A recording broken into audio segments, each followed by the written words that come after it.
Olá, estudantes do quarto ano, tudo bem? Aqui é o professor Marcos e estamos iniciando hoje nossa aula número 8. Anote, por favor, o tema da aula. Hoje trabalharemos sobre tempo e ritmo.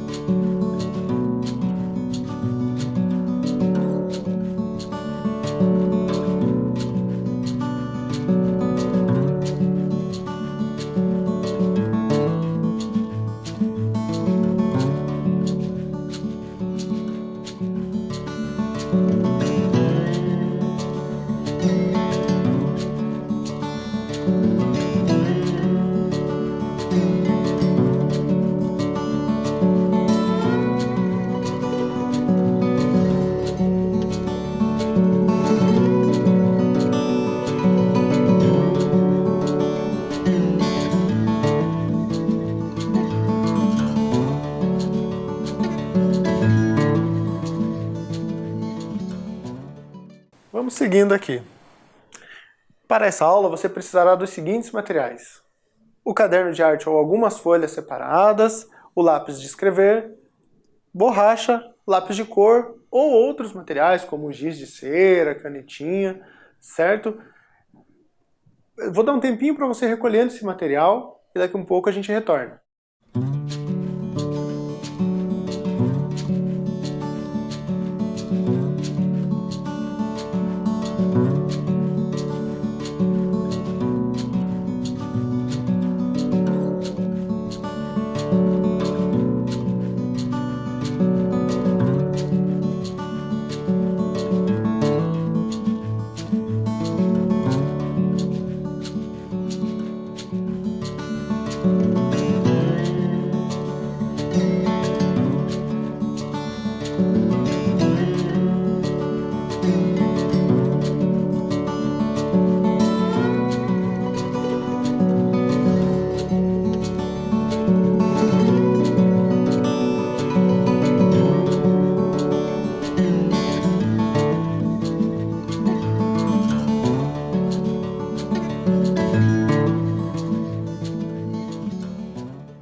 Vamos dando sequência aqui então.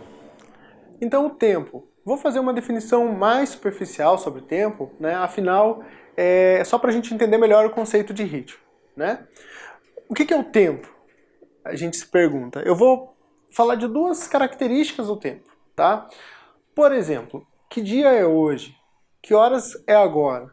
Quando a gente está falando dessa relação com o tempo, né? A hora, o dia, a semana, o mês, o ano, isso é um tempo objetivo. O que quer dizer? Que ele é comum a todos nós, certo? É como a gente se organiza nos nossos afazeres, o trabalho, o escolar, a nossa agenda.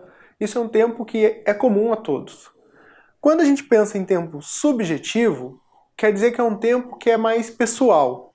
É um tempo que é meu de pensar as coisas, de fazer as coisas, né? Esse tempo está muito mais ligado a memórias, lembranças, experiências. Vou usar um exemplo aqui. Às vezes, em algumas casas, é comum pegarem álbuns de fotografias antigos e ficarem mostrando e conversando sobre isso, certo? Isso diz respeito a esse tempo subjetivo. E como a gente entende, né, essas histórias, essas lembranças, essas memórias. Então, só para a gente pensar aqui algumas questões. Na arte, o tempo é extremamente importante. Se a gente está pensando em artes visuais, por exemplo, a gente pode pensar no tempo que uma obra levou para ficar pronta, o tempo que uma obra de arte dura. A gente já viu obras de arte aqui em algumas aulas que são de longa data, alguns séculos atrás. Por exemplo, lá do Renascimento, há mais de 500 anos atrás. Tem outras obras que têm um caráter mais efêmero, ou seja, que mais passageiro. Por exemplo, um grafite que às vezes está na rua. Ele vai sofrer a ação do tempo, ou às vezes de uma sobreposição de pintura e assim por diante. Então ela dura pouco. Então essas relações também com o tempo fazem parte da arte. A gente pode pensar também o tempo em relação à música, né? Já que hoje vamos falar sobre ritmo, e tem muito a ver. Certo? Eu vou passando aqui por hora sobre o tempo, é isso que nos importa. Vamos falar então de ritmo visual. O que é o ritmo visual? O ritmo visual se dá a partir de imagens, correto? Então tem algumas características do ritmo visual que eu vou passar aqui. Repetição é quando uma forma, uma imagem, ela se repete e ela vai criando esse ritmo contínuo. Na imagem que vocês estão vendo, tem vários padrões aqui diferentes, certo? Mas a gente pode ampliar esse padrão porque é uma forma simples que vai se repetindo. Vou ilustrar melhor aqui, ó. A primeira linha de quadrados azuis tem uma repetição simples, ou seja, eu tenho uma forma que é do mesmo tamanho que se repete e eu tenho um intervalo que é do mesmo tamanho que se repete. O que é o intervalo? É o espaço entre um quadrado e outro. Já na segunda linha, com os quadrados vermelhos, a gente tem uma repetição crescente. O que isso quer dizer? Tem um quadrado menor que vai aumentando, então ele é crescente. O intervalo vai diminuindo. E na última linha a gente tem um decrescente com os quadrados roxos, ok? A gente vai ver mais exemplos e conforme você for pensando isso, vai ficando mais fácil.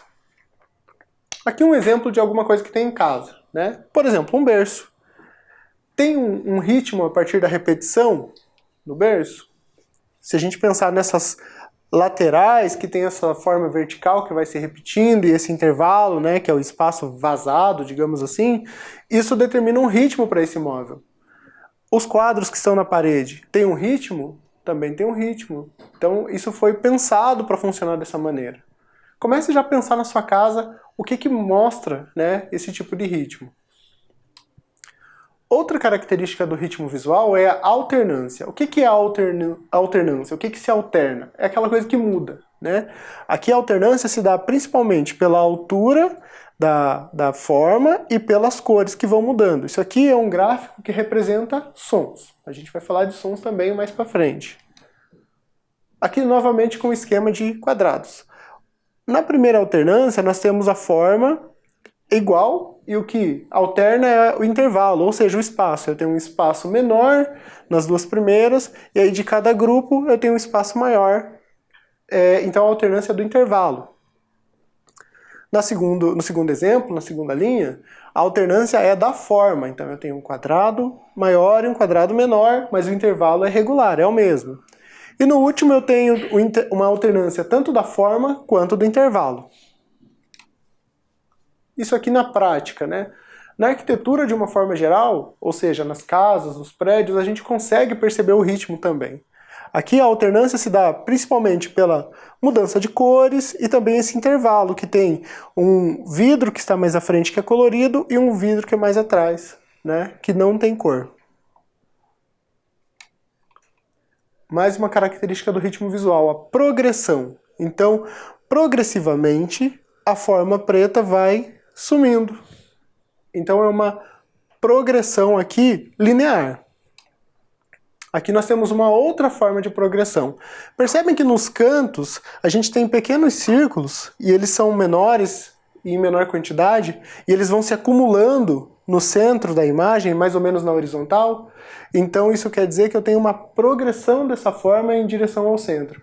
Então a progressão também tem uma direção normalmente. A gente pode pensar também a ideia do movimento que a gente viu na aula anterior, né? Então esse movimento espiralado dessa escadaria sugere essa progressão. Por fim, a unidade. Essa imagem tem todas essas características que a gente viu anteriormente. Tem a repetição de formas, eu tenho alternância, então eu tenho uma faixa primeiro com formas menores, aí eu tenho um espaço vazado entre elas, eu tenho formas maiores, daí tem uma forma que muda, né? Então tem alternância. Também a gente tem uma progressão, quando a gente pensa que essa forma aumenta e tem um acúmulo de coisas aqui embaixo. E eu tenho essa unidade. Então a cor e as formas, elas são harmoniosas entre si. E isso gera uma unidade. Só relembrando aqui, então o ritmo visual contém repetição, alternância, progressão e unidade. A gente vai agora fazer o nosso exercício 1. É simples, você vai identificar na sua casa algum objeto ou móvel ou um espaço da casa mesmo que contenha um ritmo visual. O que você vai fazer? Você não precisa desenhar o objeto em si, a parte da casa, não. Você só vai desenhar aquele ritmo. Voltando ao exemplo lá do berço, ele tinha algumas linhas verticais. Então, naquele exemplo, você só ia fazer as linhas, não precisa fazer a forma do berço como um todo. Certo? Eu vou dar alguns minutos para você fazer esse exercício.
E aí, conseguiu fazer?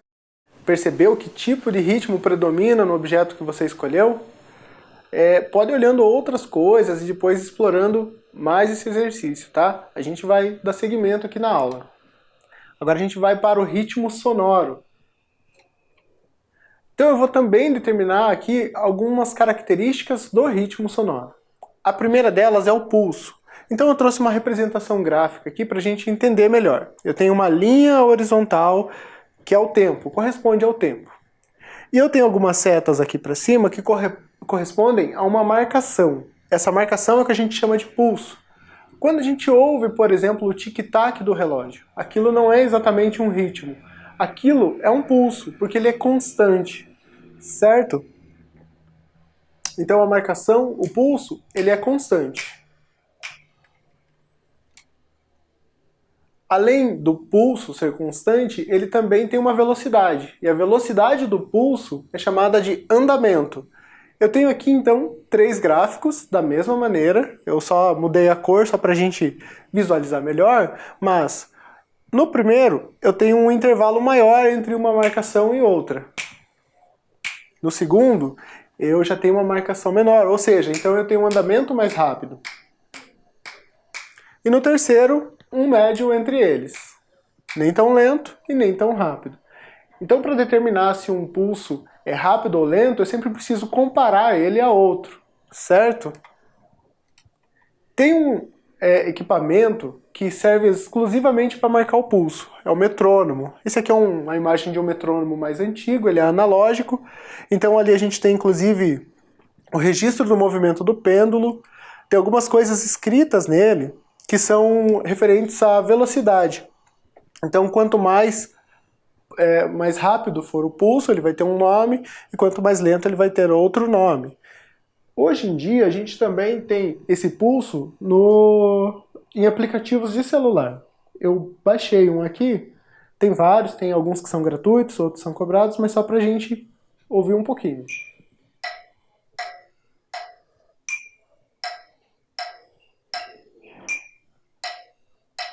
Eu posso aumentar a velocidade, ou seja, o andamento.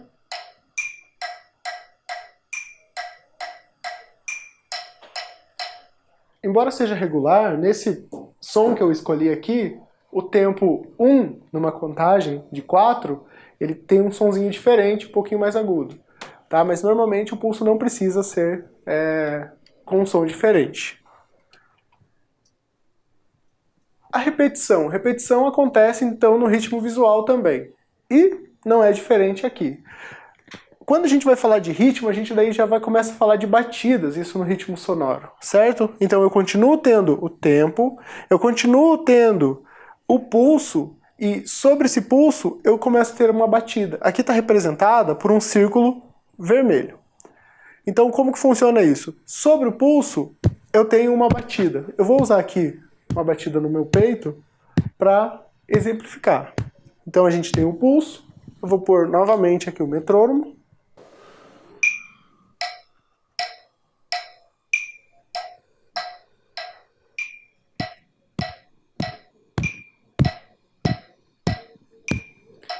Então o que acontece? Toda vez que eu tinha o pulso, eu dava uma batida no meu peito, certo? Essa batida ela não precisa necessariamente acontecer sobre o pulso. Aqui, a batida vai acontecer, representada pela estrela, entre o intervalo de um pulso e outro. Eu vou usar o estalo do dedo para exemplificar. Então aqui eu tenho o pulso.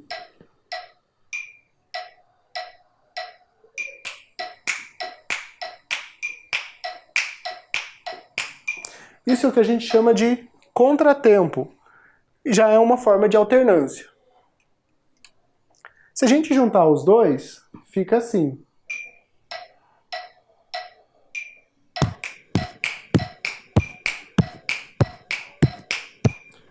Então, para que eu tenha ritmo, eu preciso ter essa alternância entre batidas.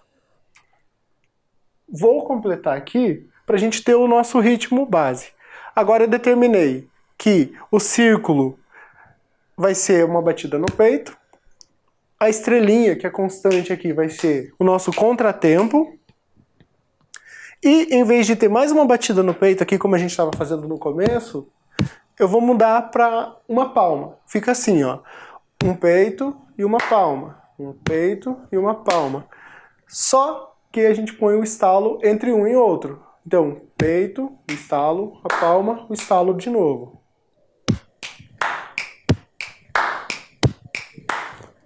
Vou pôr o metrônomo aqui só para fazer dentro da marcação do pulso.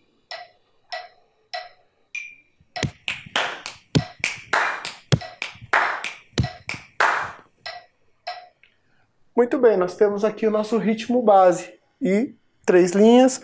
Eu poderia ir colocando mais sons, não vamos fazer isso agora. Agora, só relembrando aqui algumas coisas que a gente viu. O pulso, que é essa marcação regular, o andamento, que é a velocidade do pulso, a repetição, né, que acontece, o contratempo, que também é importante, e a alternância aqui de batidas diferentes. A gente vai para o nosso exercício número 2. Você vai poder explorar esse ritmo base que a gente aprendeu. Eu já vou pôr na tela de novo o esquema. Você pode copiar esse esquema e ficar exercitando isso. Então, mais alguns minutos para esse exercício.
Muito bem, voltando.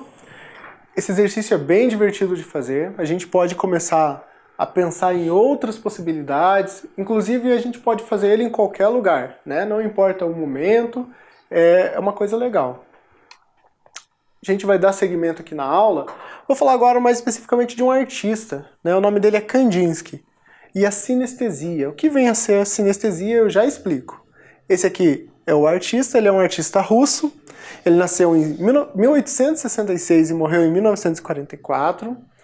Ele era artista plástico, professor da Bauhaus, que é uma escola alemã lá do início do século XX. Ele é considerado o pai da abstração no campo das artes, né? Isso ali no início do século XX. Aqui ele fazendo uma das suas obras. E o que vem a ser a sinestesia? Sinestesia é o cruzamento de sensações. Aqui tem um exemplo. Um som pode evocar uma imagem particular, um cheiro pode evocar uma certa cor. O que quer dizer? A pessoa que tem essa, vamos chamar de habilidade, porque ela não é considerada uma doença, ela é uma diferença no sistema neural.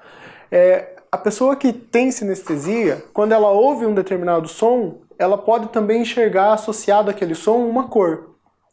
Quando ela sente um determinado cheiro, ela pode também relacionar aquilo a um som ou a uma imagem. Então é particular, cada indivíduo, né, vai ter a sua particularidade sinestésica. O Kandinsky, ele tinha isso. Quando ele ia compor essas obras, ele fazia inspirado em músicas, em sons. Ele relata, né, que quando ele ouve um determinado som, ele vê uma determinada cor. Por exemplo, para ele, o som do violoncelo evocava a cor azul.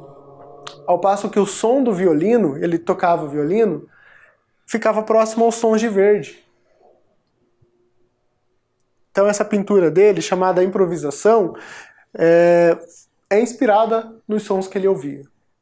É interessante também pensar o Kandinsky, que algumas séries de obras que ele faz têm esses títulos, né, que são bem comuns no campo da música. Improvisação, composição, como é o caso da composição 8, também inspirada em sons.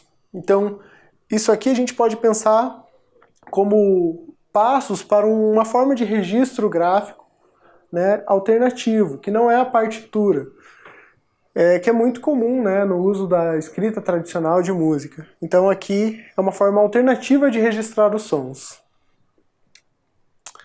Aproveitando isso, a gente vai já para o exercício 3. Eu gostaria que você dedicasse alguns segundos ouvindo os sons que compõem a sua paisagem sonora. O que é paisagem sonora? Que sons que estão presentes aí no seu ambiente? Então, de repente, pode ter o som de um cachorro latindo, ou de um carro passando na rua. Também pode ser que alguém esteja mexendo com coisas na cozinha, isso esteja fazendo barulho, ou outras pessoas conversando, de repente pássaros cantando. Então comece a perceber que sons compõem a sua paisagem sonora. Em seguida, você vai tentar registrar esses sons. Então tente associar ao som formas, cores. Pense nessa relação. Que cor vai ter um som que é mais forte e que cor vai ter um som mais fraco? Como que será a linha de um som mais longo ou de um som mais curto? E assim por diante. Você é livre, tá? Você que pode escolher os elementos gráficos que você vai usar. Eu vou te dar alguns minutos e depois a gente continua aqui.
Então voltamos.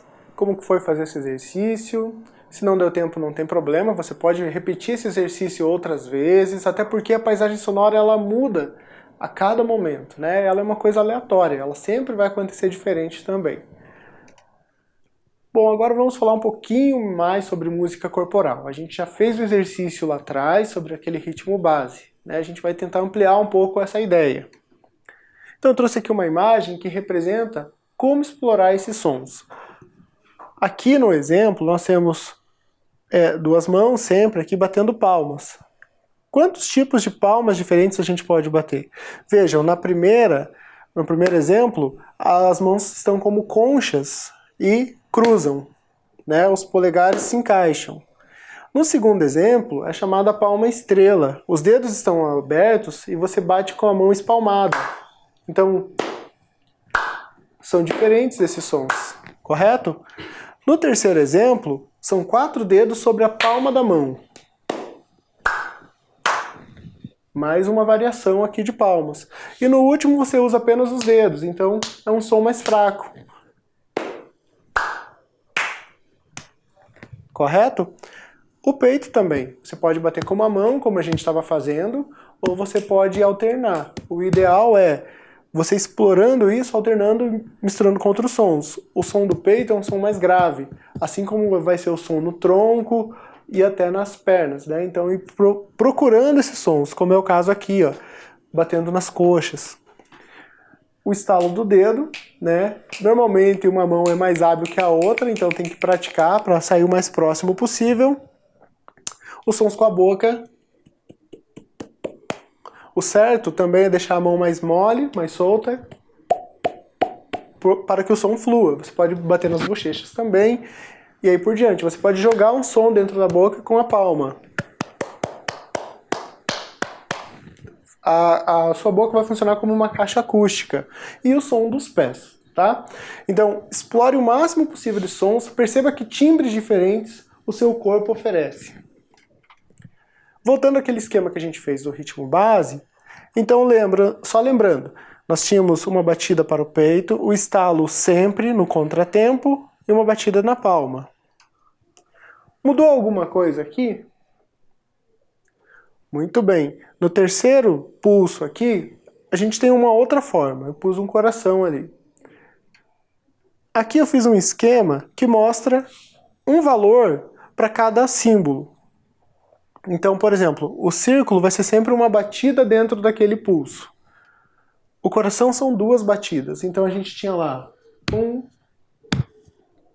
Agora a gente passa a ter, certo? 2 batidas quando vocês virem o coração. 3 batidas e 4 batidas ainda a gente não vai explorar. Depois eu vou deixar um tempinho para vocês anotarem isso aqui, mas o interessante é que você já comece a se familiarizar com essa ideia. Como que ficaria esse ritmo aqui então? Ó, um pulso, estalo, palma. Estalo, peito, peito com estalo, palma, estalo. Ok? Tente explorar isso também. Você pode inventar outros símbolos, você pode colocar em outras posições, sempre tentando seguir esse pulso. O ideal no começo é brincar mais solto, tá? Explorar mais os sons mesmo. Então aqui o exercício 4, explore os sons de palmas, batidas, estalos produzidos com seu corpo. Registre os sons e os ritmos criados. Então eu vou te dar aqui alguns segundos para você copiar esse esquema e depois você já pode ir para o exercício.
Muito bem. Agora, então, voltando aqui à ideia do exercício. Explore os sons de palmas, batidas dos pés no corpo, os estalos. Registre esses sons, né, os sons que você descobrir e também ritmos que você for criando. Certo? Mais alguns minutos para você fazer esse exercício.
E aí eu tenho certeza que vocês se divertiram fazendo esse exercício, né? Então você pode fazer mais, a gente já está acabando essa aula. Não esqueça de registrar o que você for fazendo. A aula de hoje foi bem corrida, tivemos 4 exercícios, mas não tem problema, a gente vai retomando esses exercícios nas próximas aulas. Tudo bem? Tchau!